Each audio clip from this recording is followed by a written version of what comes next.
I always told myself I'd never be one of those old men, sitting in a dark house, talking to pictures, wondering when his phone might ring. But here I am. My name is Victor Salinas. I'm 67 years old, retired contractor, widower, and apparently an inconvenience to the daughter I raised with my own two hands. 3 weeks ago, she told me she thought it was time for me to explore other living arrangements. That's how she said it. Not move out, not we need space. No, explore other living arrangements. As if I were some old sofa she didn't know what to do with anymore. The funny part? The house she wanted me to leave? She didn't even own it. She just thought she did. Before we go further, if you're still with me and this story hits close to home, go ahead and subscribe to the channel. Drop a comment letting me know where you're listening from. I read every single one, and they matter more than you think. Now let me tell you how we got here. It started with leftovers. Roast chicken, Tuesday night. I was putting foil over a plate for her when she walked into the kitchen with that expression she wears when something unpleasant is coming. "Dad," she said, "can we talk?" I nodded, wiped my hands. She didn't sit, just stood there, arms crossed like she was preparing for court. "I think it's time we start thinking about what's next. For you." "What's next?" She looked away. "You know, maybe an assisted living community. Or even Rose's place. She's got that extra room and—" I held up a hand. "Wait." She went quiet. I said, "This house, you think it's yours?" She blinked, confused. "Well, yeah, you said it would be. Eventually." "Eventually isn't today," I said. And just like that, her plan fell apart. But mine? Mine was only getting started. She didn't argue, she didn't apologize. She just turned around, left the kitchen, and didn't say another word for the rest of the night. Next morning, her husband Dean tried to play mediator. He came into the garage while I was sorting old screws by size. "You know she didn't mean it like that," he said. I didn't answer. "She's just stressed," he went on. "Work's been rough, the kids are a lot. She didn't mean to come off cold." I wiped my hands with a rag and looked at him. "She tried to evict me from a house I paid for, Dean." He nodded, slow. "I get that, but maybe it's time for a fresh start." "For who?" Dean didn't have a good answer. He just clapped me on the back and walked off. I watched him go, then looked around that garage.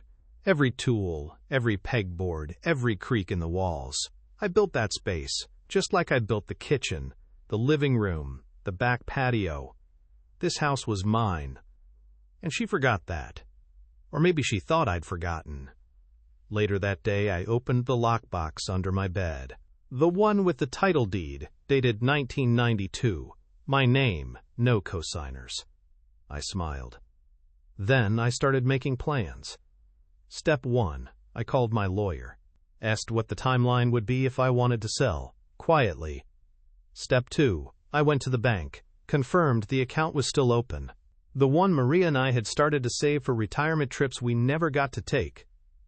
Step 3, I scheduled an appraisal, didn't tell a soul. The house had appreciated, a lot, almost double the value since I last checked. It would sell fast, no question. I stood in the doorway of my own bedroom and looked around, feeling something shift in me, not anger, not revenge, just resolve. You can't teach your kids to respect you after they've decided not to, but you can remind them who built the floor they're standing on. That night at dinner, I told her the utilities were being switched. "Why?" she asked. I looked at her over my glass.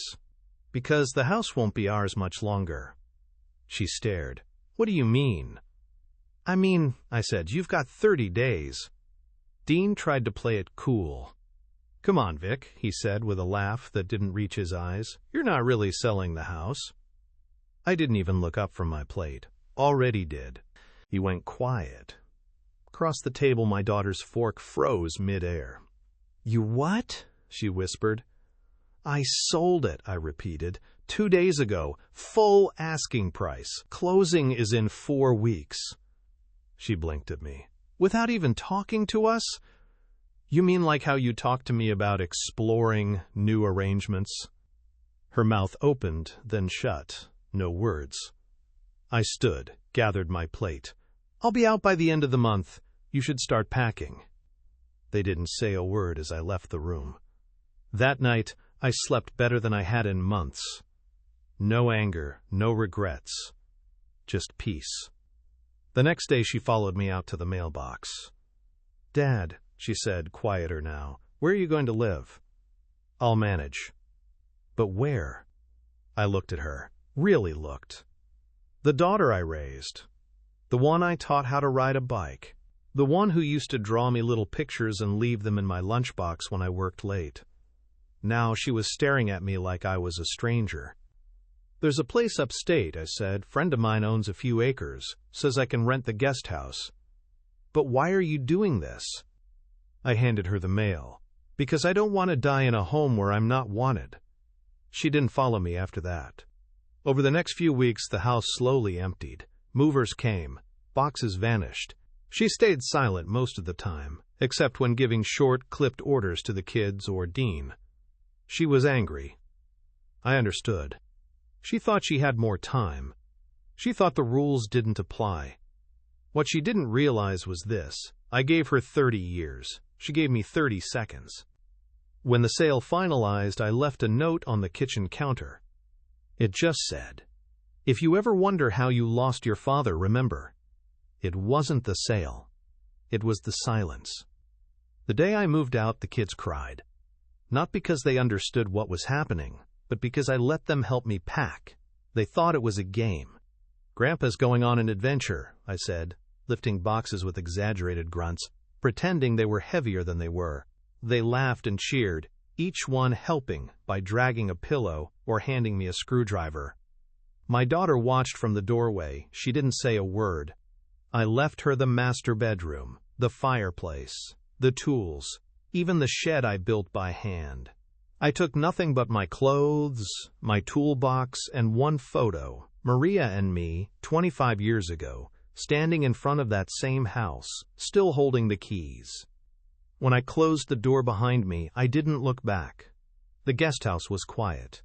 2 rooms, old heater, cracked linoleum floors, but it was mine. I paid rent on time, kept to myself, spent my mornings fixing small things around the property, leaky faucets, loose boards, the kind of work that kept my hands busy and my head clear. Weeks passed. Then months. No texts, no calls. Silence. And for a while, I convinced myself I was okay with that. But silence is a tricky thing. It can feel like peace or punishment. One day, I went into town for groceries. As I stood in line, a voice behind me said, "Victor?" I turned. It was Teresa, an old friend of Maria's. Her eyes lit up. "God, it's really you." We talked outside for 20 minutes, about nothing, about everything. Before she left, she said, "You look thinner, tired." "I'm fine," I told her. She didn't believe me. She hugged me anyway. That night, I stared at my phone. Still nothing. Not even a photo of the kids. I didn't want to admit it, but something in me was unraveling. Not out of regret. Out of grief. Not for the house. For what it stood for. For the family I thought I still had. It was late October when I got the voicemail. I didn't recognize the number, but the voice on the other end, I knew it instantly. "Hey, Dad, it's me. Just wondering how you're doing. The kids miss you. If you want, maybe we can meet. No pressure." No pressure. I played that message 6 times. Then I deleted it. The following week, she sent a letter. Handwritten. She said she was sorry, that she had been under a lot of stress, that she didn't mean to make me feel pushed out. That Dean had been going through work trouble, and they were both overwhelmed. But nowhere in that letter did she say I was wrong. Nowhere did she say I should have stood up for you. It wasn't an apology. It was a cleanup job. So I didn't write back. 3 days later, Dean showed up. I was fixing the front gate when I saw his car pull in. He got out slowly, hands up like I was about to arrest him. "Just here to talk," he said. I wiped my hands. waited. "I know we messed up," he started. "We should have handled things differently." I said nothing. He cleared his throat. "Thing is, the house. It's not easy with rent now. The new owner raised it. Kara's thinking maybe we should have tried harder to keep things together." I nodded. "So now that the mortgage is someone else's problem, you want my sympathy?" Dean looked like he wanted to disappear. "She's your daughter," he finally muttered. "She's trying. We both are." I sighed. "You ever pour concrete, Dean?" He blinked. "No. You get one shot to get it right. Once it sets, you can't unpour it." He didn't say another word, just turned and left. Later that night, I got a photo on my phone. It was the kids, holding a sign that said, "We miss you, Grandpa." My hand hovered over the screen for a long time. I didn't reply. Not yet. Because something in me had hardened, like that concrete. And I wasn't sure it could be softened again. The silence didn't last forever. It never does. 2 weeks after Dean's visit, I got a call from Rosa, my sister. She said Kara reached out. "She's worried about you," Rosa said, voice cautious. "Wants to visit." I let out a breath through my nose. "Worried now, huh?" "She said she wants to talk, really talk." I rubbed my temple. "Did she tell you what she wants from me?" "She didn't ask for anything. Just a conversation." I didn't answer right away. Then, "Fine. 1 hour. No Dean." Rosa passed along the message. 3 days later, Kara pulled up in front of the guest house. She looked different. Not tired, not sharp, just smaller. She brought cookies. My favorite, the ones Maria used to make on Sundays. A peace offering. I didn't touch them. She sat across from me at the kitchen table, fidgeted with her hands. "I'm sorry, Dad." I said nothing. "I know I messed up." Still nothing. "I didn't realize how much I was hurting you. I thought you'd always be there, that you didn't mind." I looked at her finally. "You thought I didn't mind being treated like luggage?" She flinched. "I thought I was keeping peace." "You weren't." She nodded. "I see that now." We sat in silence. The heater buzzed gently behind us. She tried to smile. "The kids talk about you all the time. Sam still draws you in his school pictures." That one hit me. I didn't show it. She reached into her purse. "We made something, just in case you ever wanted to come by." It was a calendar. Each week marked with dinner with Grandpa, picnic with Grandpa, help Grandpa in the garage. Handwritten, in crayon. I stared at it. "Please," she said softly, "I don't want to lose you."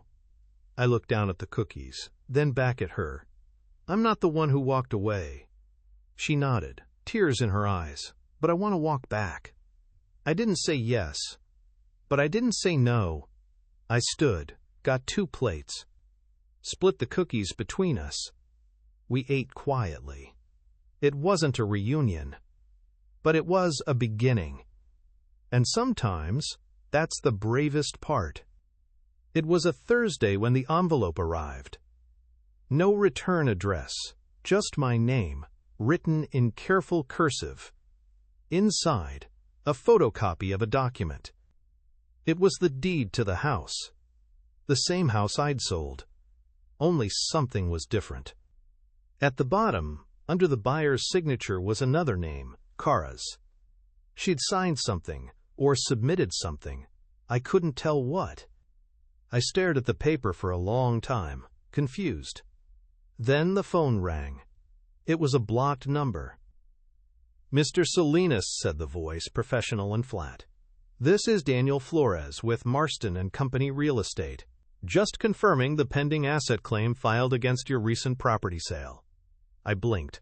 "I'm sorry, what claim?" There was a pause. "It may have been submitted in error. We'll need to verify the validity of the secondary co-ownership clause attached to the property title. It appears another party is contesting full ownership." I gripped the edge of the counter. "There is no co-owner." "Then I suggest consulting your legal representative. We'll follow up next week." Click! My hands were shaking. I dug through my lockbox.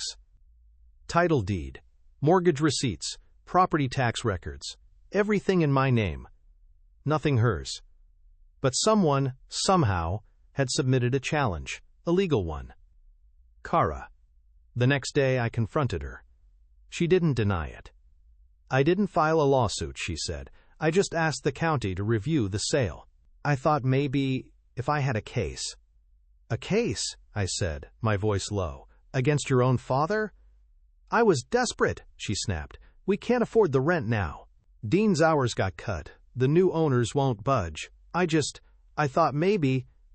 You thought maybe you could scare me into giving it back." "No," she said quickly. "I thought maybe we could undo it, like it never happened." I laughed, not because it was funny, because it was pathetic. "You didn't want me in the house when it was yours," I said. "Now that it's not, you want me to fix it." Tears welled in her eyes. "It was a mistake. I didn't mean—" "You meant every word," I interrupted. "You meant it when you said I didn't fit, when you offered me to Rosa like a stray dog. You only meant to fix it when it got uncomfortable for you." She looked like she'd been slapped. I took a breath, stepped back. "Let me make something clear," I said, voice steady. "You can't rewrite history just because you regret it." She said nothing. I turned and walked away. This time I didn't wait for her to follow. The next week was quiet again. But not like before. This time it was the quiet that comes after a slammed door, when everyone's waiting for someone else to apologize first. I busied myself with little things, repainting the shed, fixing a neighbor's fence, anything to keep my hands from dialing her number. Every night I made tea. I sat on the porch. I thought about the things I should have said years ago. Like how I noticed the way she stopped calling me Dad and started calling me you. How the thank yous got shorter every year.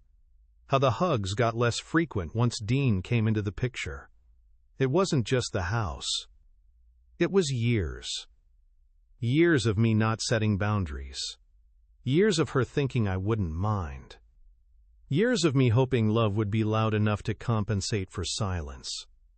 One morning I got another call.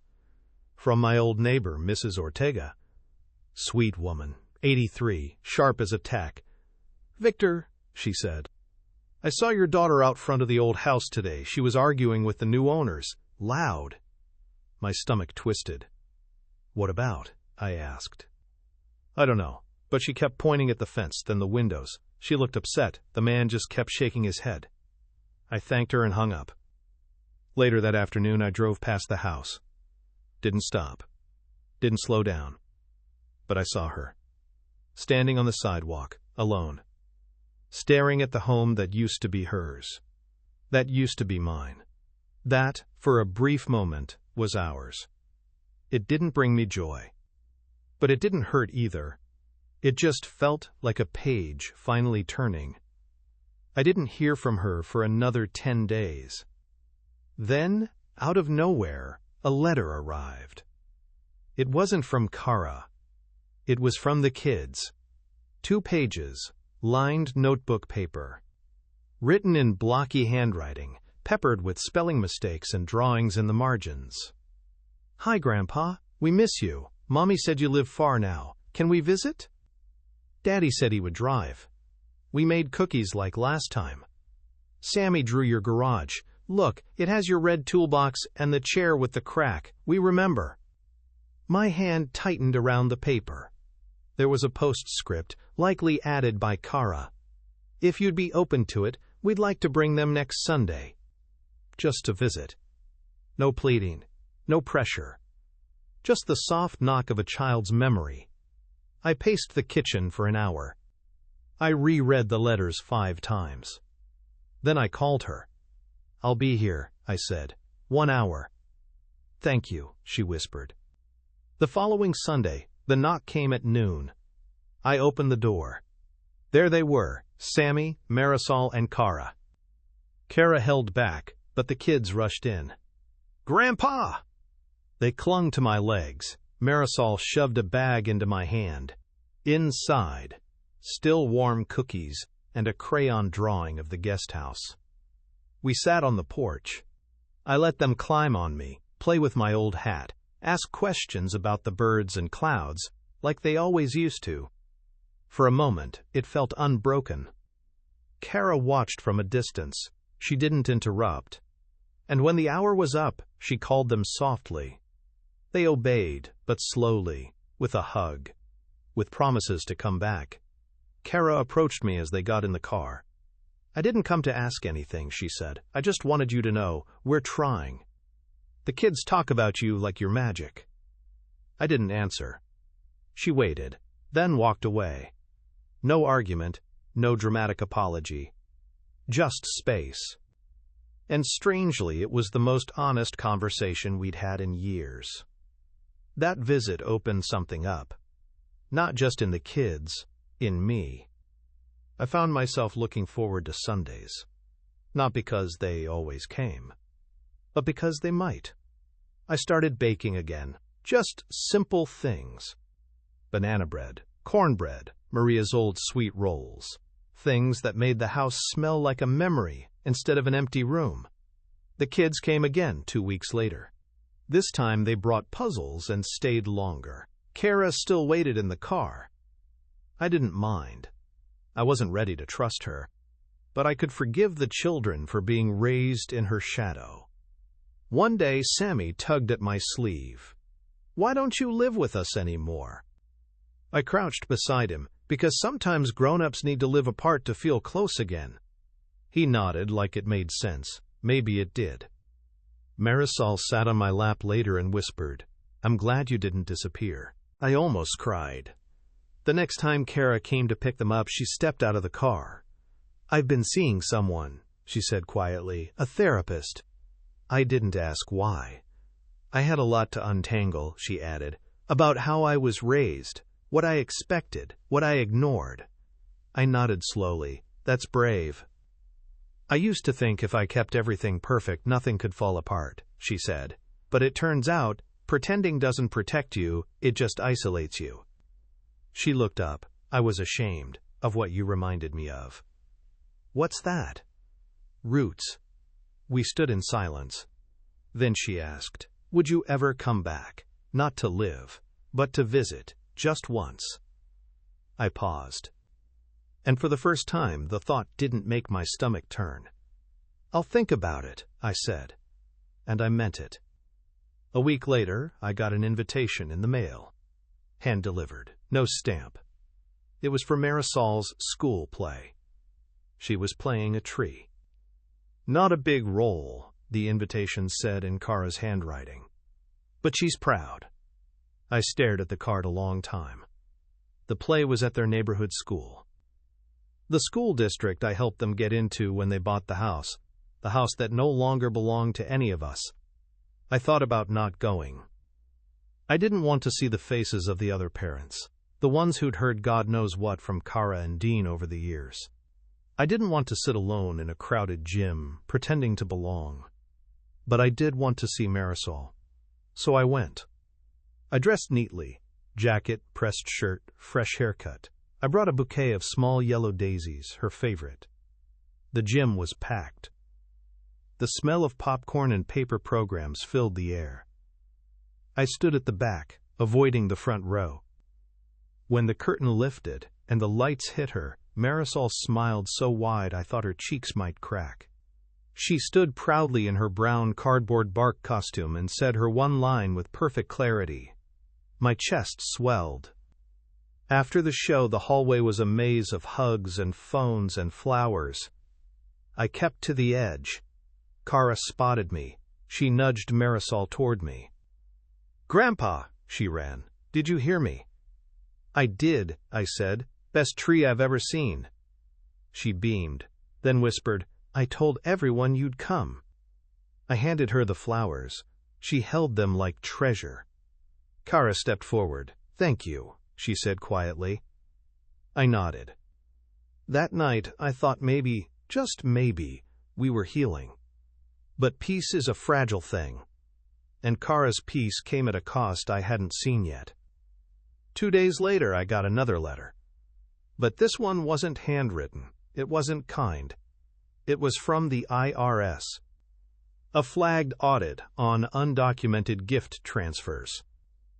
Specifically, the payments I'd made over 5 years to Kara and Dean, all logged as informal support, some from my savings, some from Maria's pension. There was a note at the bottom. Filed following a third-party financial inquiry, potential classification, taxable gifts. I felt the blood leave my face. I called the number listed. The agent confirmed. Someone had submitted financial paperwork challenging the nature of my transactions. The review was standard, they said. But nothing about it felt standard. This wasn't random. It was targeted. I called Rosa. She didn't hesitate. It had to be Dean, she said. Kara wouldn't. Not after all that progress. I wasn't so sure. 2 days later, I got my answer. Dean showed up. Same sheepish face. Same practiced posture. I didn't mean for it to go that far, he said. I needed leverage. Leverage? We're being evicted, he admitted. The buyers want to renovate, triple the rent. We're out in 60 days. I stared at him. You tried to weaponize the IRS because your lease got terminated? I didn't think they'd open a full case, he muttered. It was just a threat. And what if I'd gone to jail, Dean? You think the kids would be proud of that too? He looked away. I stepped forward. Tell me something, Dean. What is it you think I owe you? He didn't answer. So I did. Because I already gave you the roof, the down payment, the repairs, the Christmases, the birthday gifts, the second chances, the silence, the grace. Still, he said nothing. I opened the door. Get off my property. He didn't move. I repeated it firmer. Now. He left. That night, I called my lawyer. We drafted a response to the IRS. Every cent accounted for. Every gift documented. Maria's pension, the withdrawals, the renovations, all sourced. And then I did something I never thought I'd do. I blocked Kara's number. Not because I hated her. Because I loved her too much to let her drag me under again. The days that followed felt hollow. Like the kind of silence you get when someone passes away and nobody knows what to say. I didn't tell Rosa everything. She knew something had happened. She always could tell. But she didn't press. She just brought me soup and talked about her garden like nothing was wrong. It helped. The IRS letter faded into paperwork. The visits stopped. Even the kids' drawings stopped arriving. It was as if the universe had drawn a chalk line around my life and whispered, "You've done enough." And for the first time, I let that be true. I woke up early, drank my coffee hot, started fixing up the old garage again, the one Maria used to call your museum of unfinished dreams.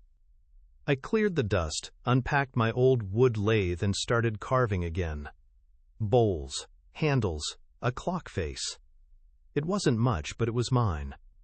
The kind of quiet you earn, not the kind you're punished with. One evening, while sanding a pine box, I found a photo tucked between 2 old books in a crate.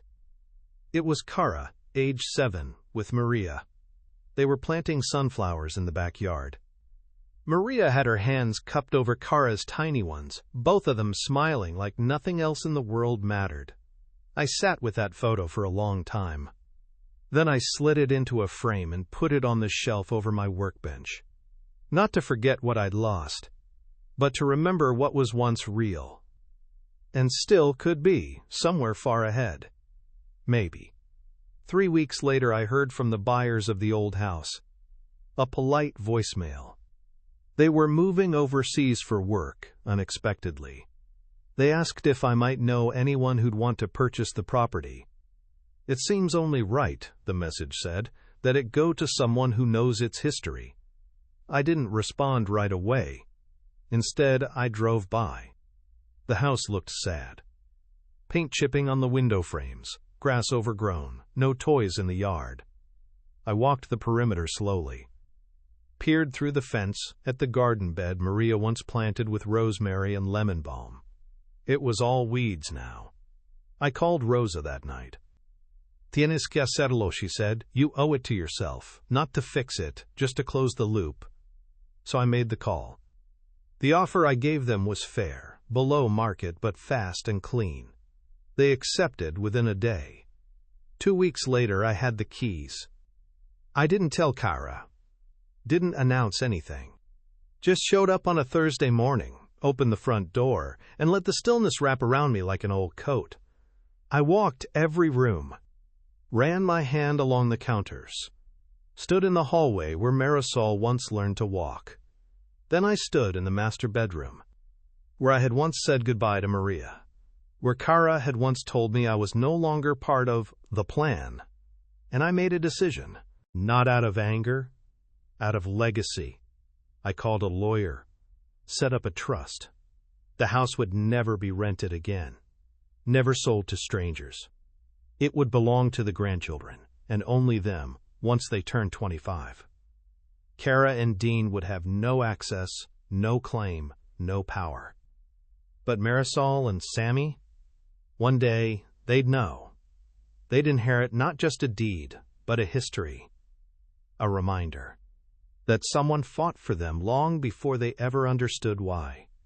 That someone chose them, even when it hurt. 3 months passed. I never told anyone what I'd done with the house. It sat there quietly, like a sealed letter waiting for the right moment to be read. Kara never asked. Maybe she assumed it had sold again. Maybe she didn't want to know. But I kept the lawn trimmed, paid the taxes, had the roof repaired when the spring storms came. And then one afternoon I got a knock at the condo. It was Marisol, alone. She stood on the doorstep in her school uniform, hair tied back, eyes too serious for someone so small. "I had a fight with Mommy," she said. "She told me to go to my room, but I ran here." I crouched down. "What happened?" She said I was being disrespectful, because I told her I didn't want to live in an apartment forever. I said I missed the big house. I said I missed you. I took a slow breath. "Did she say you couldn't see me anymore?" "No," she said, "but she said you gave everything away, that you didn't care." I stood up, held her small hand in mine. Then I did something I hadn't planned on. I drove her to the house. We stood on the curb. The front door gleamed, freshly painted. I handed her the key. "What is this?" she asked. I smiled. "One day this will be yours, not to rent, not to borrow. Yours." Her eyes widened. "But how?" "Because I believed in something even when no one else did." She wrapped her arms around me. It wasn't a loud moment. No violins, no audience. Just a quiet truth planted like a seed. That no matter how far love is pushed away, it has a funny way of finding its way back home. And sometimes, the best revenge is leaving behind something that lasts longer than pain. In the weeks that followed, I didn't hear from Kara. No calls, no visits, just the same silence she'd always used when life didn't go her way. But the kids? They kept coming. Sometimes on Sundays, sometimes after school. Sammy helped me paint the back fence. Marisol liked organizing my toolbox, mostly into chaos. They talked to me about science projects, their favorite teachers, a boy in Marisol's class who said bad words when he thought no one was listening. I didn't ask about their parents, and they didn't volunteer much. Then one afternoon, while Sammy was drawing on the porch, he looked up and said, "Why doesn't Mommy like this house?" I stopped watering the plant I was holding. "What do you mean?" She always said it was just temporary, that it wasn't part of the plan. I crouched beside him. Sometimes grown-ups forget how to appreciate things that don't sparkle. Is that why she always wants new stuff? Maybe. Or maybe she never learned how to hold on to old things properly. He nodded like he understood. And maybe he did. That night I sat alone with my coffee. I looked around the quiet, empty house, the way the light hit the floor, the shadows on the ceiling, the quiet hum of the refrigerator. This place, once so full of tension and family and noise, now breathed again. But something lingered in the silence. Not regret, not pain, just space. Space for something to come back. Or not, the town began to whisper. Not loudly, not cruelly. just that old-fashioned slow-burn curiosity that creeps in when a man who was once erased becomes a name again. I went to the hardware store. The clerk smiled wider than usual. At church, the pastor mentioned redemption in a sermon and looked right at me. Even Rosa said people are starting to realize who really built that family. I didn't gloat. There was nothing to gloat about. This wasn't victory. This was survival. But I did something I hadn't done in years. I wrote a letter. To myself. It wasn't long, just a few lines. You endured. You let go. You remembered who you were when they tried to make you forget. That is enough. I folded it, sealed it in an envelope, and tucked it inside an old cigar box, right next to Maria's wedding ring. Time moved the way it always does, quietly, then all at once. The kids got taller. Marisol outgrew her awkward stage. Her voice grew steadier. Sammy developed a love for building things. Legos, birdhouses, once even a lopsided bench for my garden. He called it Grandpa's Throne. I never told him I sat on it every morning with my coffee, just to hear it creak under my weight. It reminded me someone thought I was worth holding up. Rosa got older too. Her knees gave her trouble. Her famous apple cake got simpler, but her advice never lost its sharpness. Don't ever mistake quiet for weakness, she told me once. Sometimes, silence is how we sharpen the knife. I smiled, because I knew what she meant. Kara came around once, 6 months after the IRS debacle. She stood on the sidewalk, didn't ask to come in. I know you don't trust me, she said. I didn't respond. She continued, but the kids still love you, and they're starting to ask questions I can't answer. Maybe you shouldn't have erased the answers, I said. She winced. I was trying to protect them. No, I said, you were trying to protect your image. Silence. She looked at the porch swing. I remember painting that with Mom. I didn't say anything. She nodded, as if that was her answer, and walked away. She didn't come back for a long time. But the kids did. Always the kids. One day, Marisol brought over a school assignment genealogy chart. I don't know what to put for your parents, she said. Mom doesn't really talk about them. I got up, pulled out a dusty photo album, and laid it between us. She spent hours turning pages, asking names, places, stories. That's your great-grandfather Luis, I said, pointing to a black-and-white photo of a man in overalls. What did he do? He laid bricks, built roads, the kind people drive over every day without thinking twice. She smiled. Then he built the town. I nodded. In a way, yes. She flipped a few more pages. Stopped at a photo of me and Maria on our wedding day. Was she nervous? No, I said. She was sure of everything, especially me. Marisol studied the photo a long time. Then she closed the album. I wish I had known her better. You know her, I said. She's the part of you that forgives, the part that notices when people are quiet. That's her. Marisol leaned into my shoulder. I think she'd be proud of you. I swallowed hard. She'd be proud of you more. That was the moment I knew. Even if Karen never came around again, this wasn't for nothing. I wasn't forgotten. I was remembered in a better form. Through them. By the time Sammy turned 12, the visits slowed down. Not because they stopped loving me. Life just got louder for them. Homework, soccer practice, birthday parties, friends. Sometimes it hurt to sit on the porch with 2 full glasses of lemonade and only one person there to drink it. But I reminded myself they came when it mattered. And that was enough. One summer, Marisol invited me to her school's career day. She said, "You may be retired, but you built more than most." I asked her if she wanted me to wear something formal. She said, "Just wear whatever makes you feel like yourself." So I wore my old work boots and a clean white shirt Maria once said made my eyes look honest. I talked about sawdust and tape measures, about building things that stay standing after storms.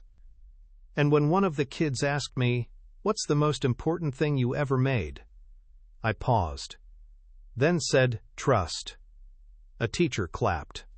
A few kids nodded, but it was Marisol's quiet smile that told me I'd said the right thing. Later that evening, we sat in the truck before I dropped her off. She asked, "Are you proud of me?" "Always. Even when I mess up?" I nodded. "Especially then." She reached into her backpack and handed me a folded paper. It was a poem. About family. About silence. About love not being loud but always present. It ended with a line I'll never forget. He didn't speak often, but when he did, the room learned how to listen. I framed it the next morning. Hung it in the hallway of the house no one else knew was still mine. It was a cold Thursday in March when Kara came back again. She didn't knock this time, just stood at the edge of the yard like a stranger afraid to trespass. I watched her through the screen door. She looked thinner, older, like the weight of her own choices had finally found a seat on her shoulders. When I opened the door, she didn't smile. She said, "I heard about the trust." I waited. "I didn't know you'd done that, the house, for them." I didn't respond. She stepped forward a little. "I thought it was gone, sold, that you were done with us." "You made it clear I wasn't part of your plan," I said. She looked down. "They talk about you all the time, you know, the kids, your stories, your lessons." I nodded. "They've started calling you the quiet storm." That almost made me laugh. "I think about that day sometimes," she said quietly. "The day I told you not to come for Christmas. I don't know what I was protecting." "Yes, you do," I said. She looked up. "You were protecting your pride, your version of what success looks like, your perfect surface." She closed her eyes, as if bracing for that to hurt. But it didn't. It just settled. "You were angry," she said, "and I deserved it." "I wasn't angry," I told her. "I was heartbroken. There's a difference." We stood there for a long time in silence. Then she said, "Do you hate me?" I shook my head. "I don't hate you. I just stopped expecting things from you, that was the piece." Tears welled up in her eyes, but she didn't let them fall. She whispered, "I'm sorry." I let the words hang there, no fanfare, no cinematic music. Just breath and winter air. Then I said, "It's not about me anymore." She looked confused. "You think this is about earning my forgiveness," I said, "but I'm not the one who'll decide who you really are." "Then who will?" I pointed to the window, where Marisol sat at the dining table, scribbling in a notebook, where Sammy balanced a spoon on his nose, trying to make his sister laugh. "They will." Kara followed my eyes, her face softened, and for the first time in years, I saw the version of her I remembered. Not polished, not posturing, just still. "I want to try," she said. "I don't know how to fix it, but I want to." I didn't promise her anything, but I opened the door wider, and she stepped inside. Weeks passed. She didn't come every day, sometimes not even once a week. But when she did, she listened more. She didn't try to control the conversation. She sat in silence. She washed dishes without being asked. She brought over old photos I thought she'd thrown out years ago. One evening, she brought a small wooden box. "I found this in storage," she said. "It's Mom's handwriting." Inside was a bundle of letters. Birthday cards Maria had written in advance, to the kids, to me, to Kara. Some of them were sweet, some were stern. One even had a recipe for tamales and a note that read, "Don't let Kara skip the cinnamon, you know how she is." We laughed, together, and it wasn't awkward. It was memory finally becoming something other than pain. There was one letter in Maria's box that wasn't like the others. It was addressed not to me, not to the kids, not even to Kara. It just said, "For whoever needs it when the silence gets too loud." I kept it in my jacket pocket for days before opening it.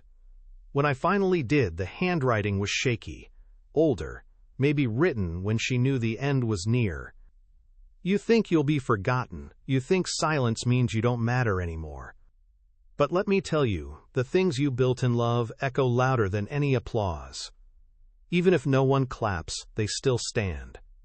Just wait. Love always finds its way back to what's real. I folded it carefully and slipped it into the corner of the mirror in my bedroom. Every morning after, I looked at it as I shaved. And every time I did, I heard her voice again. That spring, a citywide competition was announced.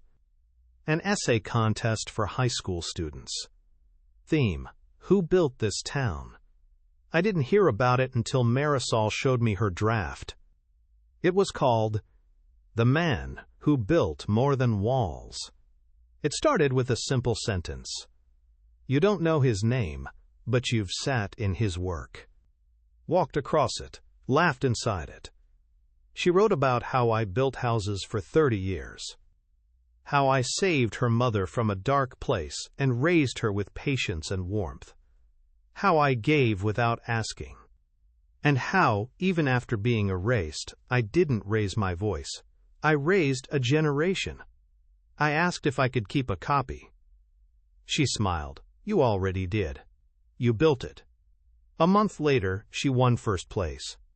Her picture was in the local paper, holding a plaque, standing next to a banner that read, Legacy starts at home. But she didn't take that plaque home.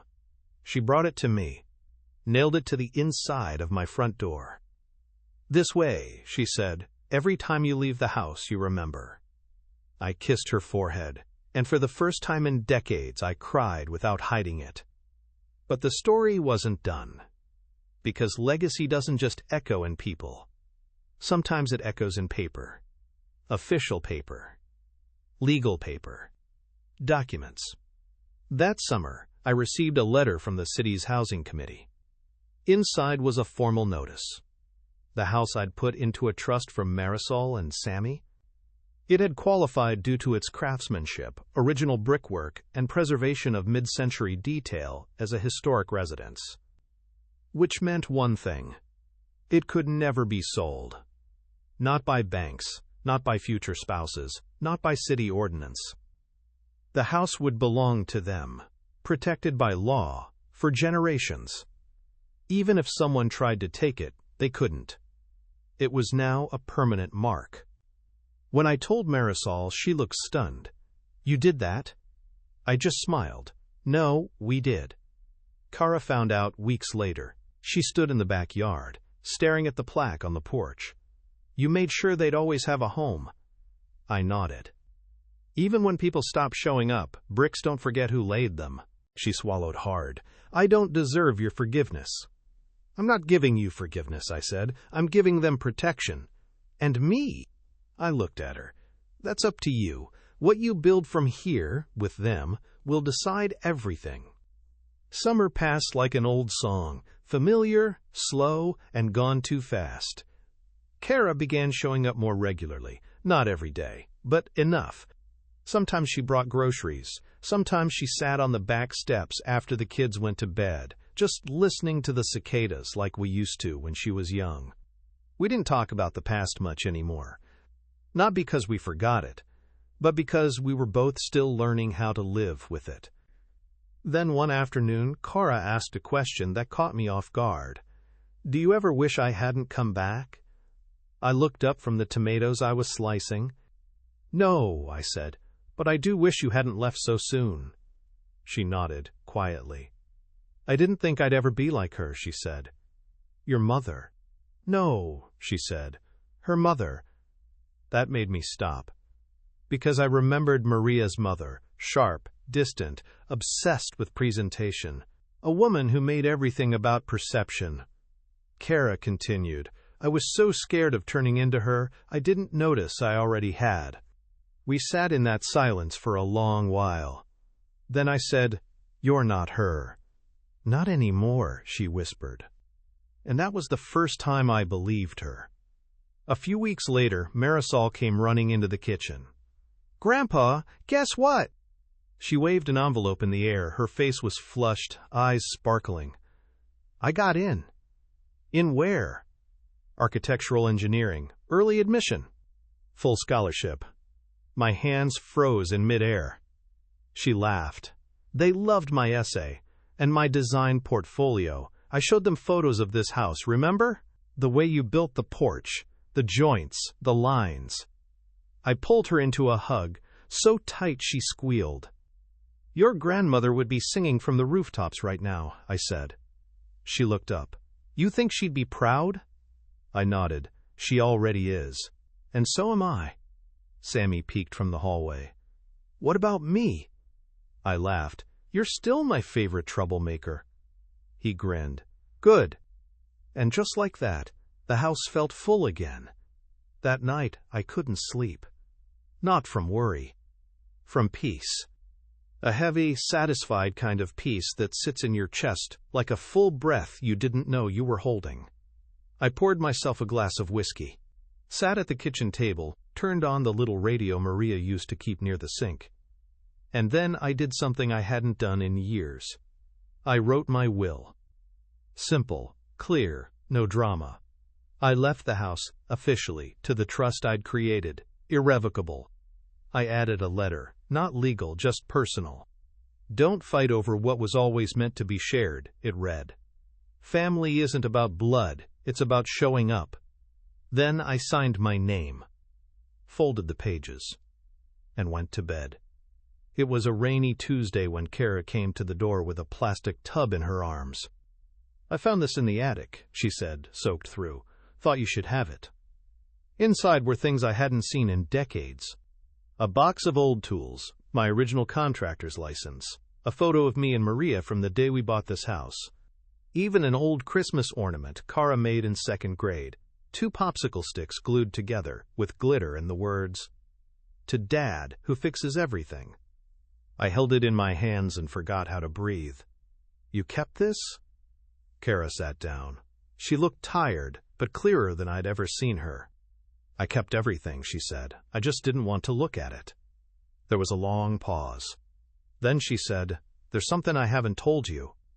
I raised an eyebrow. I knew, she said, about the house, that it was in a trust. I found the paperwork months ago. I didn't speak. I was angry at first, embarrassed. I thought maybe you didn't trust me. I didn't, I said flatly. She laughed, just once. Fair. Then she looked me in the eyes. But you were right to do it. Because I wasn't ready. Not to carry this legacy, not to protect it. But I am now. And I want to help them do the same. I looked down at the ornament again. You were never expected to be perfect, I said. Only present. I'm here now, she whispered. Then prove it. She did. In the months that followed, she showed up. To everything. Parent-teacher meetings, dance recitals, baseball games. She didn't lead, she followed, and that made all the difference. The kids forgave her in small ways. Sammy let her pack his lunch. Marisol asked her to help pick dorm furniture. Rosa even invited her to church one Sunday. Bit by bit, the cracks filled. Not erased, just sealed. And then, 5 days before Marisol left for college, I collapsed in the garden. 1 minute I was trimming the roses. The next, I was on the ground, the sky too bright. I don't remember much. Just the ambulance, the beeping, Marisol crying. Sammy holding my hand with tiny fingers that suddenly felt much older. The doctor said it was my heart. Too many years of holding everything in. They kept me for 3 days. And during those 3 days, something happened I never expected.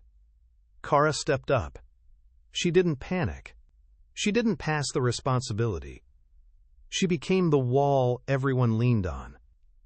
I watched her in the hospital hallway, managing calls, organizing the house, calming the kids, and I saw the daughter Maria always believed she could be. When I came home, there was a note on my pillow. It said, "You kept our home standing. Now let me hold the roof for a while." That was the day I let go. Not of love, not of memory, just of control. Because legacy, if done right, becomes self-sustaining. 3 weeks after Marisol left for college, I started writing letters again.